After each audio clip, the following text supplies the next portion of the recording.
The sun had only just begun to lift itself over the jagged red mesas when Caleb Horn rode out of Dry Creek, the cold morning air biting through his coat. Frost clung to the scrub grass, crunching softly beneath his horse's hooves as he followed the narrow trail leading into the canyon.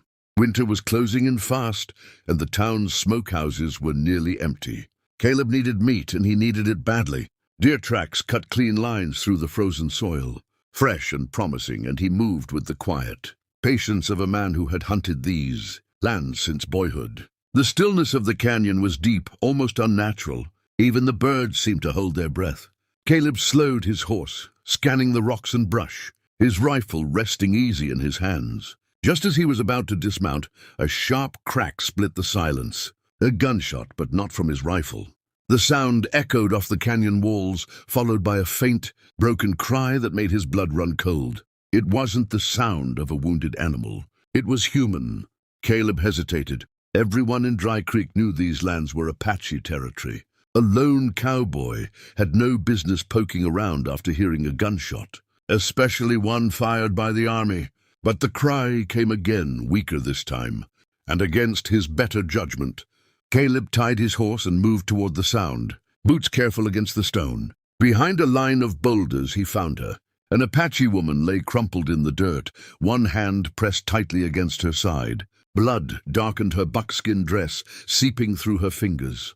Her breathing was shallow, uneven, and yet her eyes were wide open, fierce and alert. Even wounded, she clutched a knife, the blade trembling as she tried to raise it toward him. Caleb froze, heart pounding. He had heard stories how quick Apache fighters were, how mercy could get a man killed. He slowly lowered his rifle, raising his empty hand instead. Up close he saw the wound clearly, a clean bullet tear, the kind left by an army-issued rifle. Whoever had shot her had meant to leave her to die. Her strength gave out before either of them could move. The knife slipped from her fingers, and she collapsed fully onto the ground. Caleb stood there in the cold canyon, staring at the blood soaking into the earth, realizing the hunt was over. He hadn't found a deer. He had found a choice that would follow him for the rest of his life. Caleb waited until nightfall before moving her. The shadows stretched long across the canyon, and the wind carried the distant sounds of cavalry patrols searching the hills. He wrapped the Apache woman's wound as best he could, using strips torn from his own shirt, then lifted her carefully onto his horse. Every step back toward his cabin felt dangerous, like riding straight into a storm he couldn't outrun. If anyone in Dry Creek saw him, there would be no explanations, only rope and gunfire. By the time they reached his cabin, her breathing had grown shallow and uneven. Caleb carried her inside and laid her on the narrow bed, lighting a single lantern to keep the place dim. He cleaned the wound slowly, hands trembling, as he poured whiskey over torn flesh, and dug the bullet free with a heated knife. She never screamed. Her jaw clenched tight, dark eyes fixed on the ceiling, as if pain was something she refused to acknowledge. When it was done, she turned her face away from him and drifted into an uneasy sleep. Caleb sat through the night, rifle across his knees, listening for footsteps outside. Near dawn, he felt steel against his throat. Her eyes were open now, sharp and alert. The knife pressed hard enough that he could feel the cold edge bite his skin. "Why help?" she demanded, her voice rough but steady. Her English was broken, learned in fragments, yet her meaning was clear. Caleb didn't move.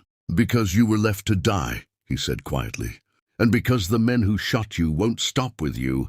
The knife didn't move, but her grip wavered. She studied his face, searching for lies. Finally, she lowered the blade just enough to breathe. She told him her name was Nayeli. Her father had once guided army scouts through these lands, believing peace was possible. When he learned the soldiers planned to wipe out her people, he warned them. For that betrayal, he was hanged. Nayeli had been tracking her younger brother when the cavalry found her camp instead. Before Caleb could respond, the sound of horses drifted through the trees. Voices followed, sharp, impatient, military. Caleb extinguished the lantern and pulled Nayeli from the bed, guiding her into the hidden cellar beneath the floor. He replaced the boards just as heavy fists struck the door. Soldiers searched the cabin, boots thudding inches above Nayeli's head. One of them spoke of an Apache woman shot near the canyon, left for dead. Caleb kept his voice calm, his hands steady, knowing that one wrong word would seal both their fates. When the soldiers finally rode away, the cabin fell silent again. But Caleb understood something had changed forever. Saving her had made him an enemy of the very law he once trusted. Nayeli healed faster than Caleb expected. Within days, she was moving around the cabin, quiet as a shadow, her wounded side bound tightly with clean cloth. She spoke little, but her eyes missed nothing. She watched the tree line, the sky, the way smoke rose from the chimney.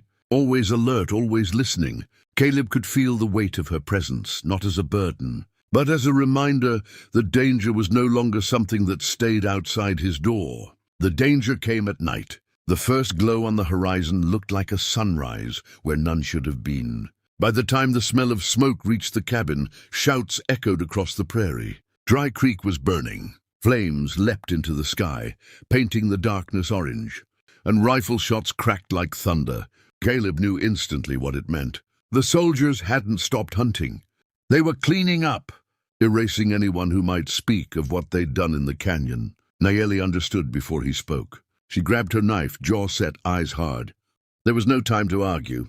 They saddled the horse and rode hard, the fire behind them growing brighter as screams carried on the wind. The prairie offered no shelter, only open ground and moonlight. Hoofbeats thundered in pursuit before they had gone a mile. Shots whistled past them. Caleb fired back, guiding the horse with his knees while working the rifle with practiced hands. Nayeli twisted in the saddle, her knife flashing as a rider drew too close. The chase ended at Dead Horse Gulch, where the land broke open into jagged stone and steep drops. Caleb slid from the saddle and took cover behind a rock, firing until the rifle clicked empty. The fighting was close and brutal.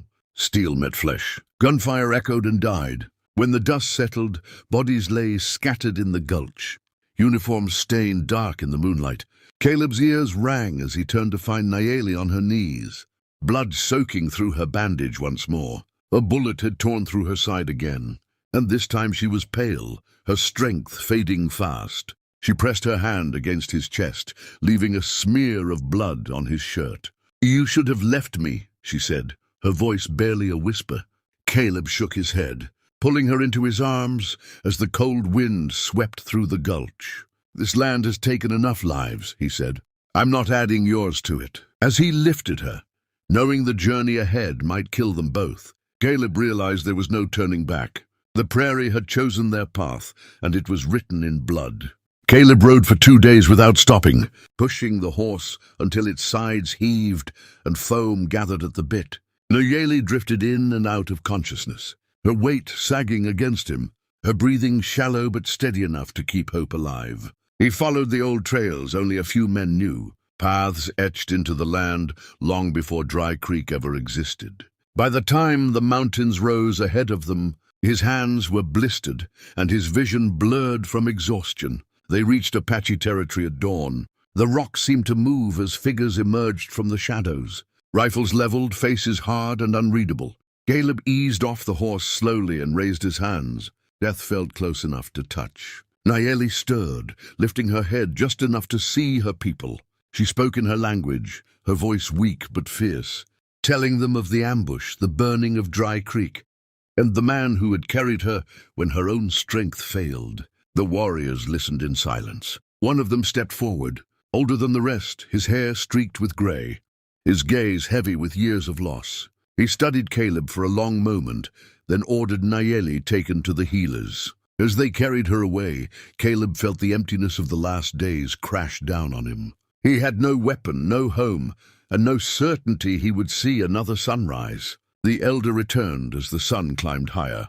He spoke slowly, his English careful but clear. He said the land remembered everything, the blood spilled, the lies told, the lives spared. Caleb had come hunting for meat and brought back a wounded soul instead. That choice, the elder said, mattered. Caleb was not welcomed as one of them, but neither was he condemned. He was allowed to stay, to work, to learn the land as it truly was, rather than as maps claimed it to be. Days passed, then weeks. Nayeli survived.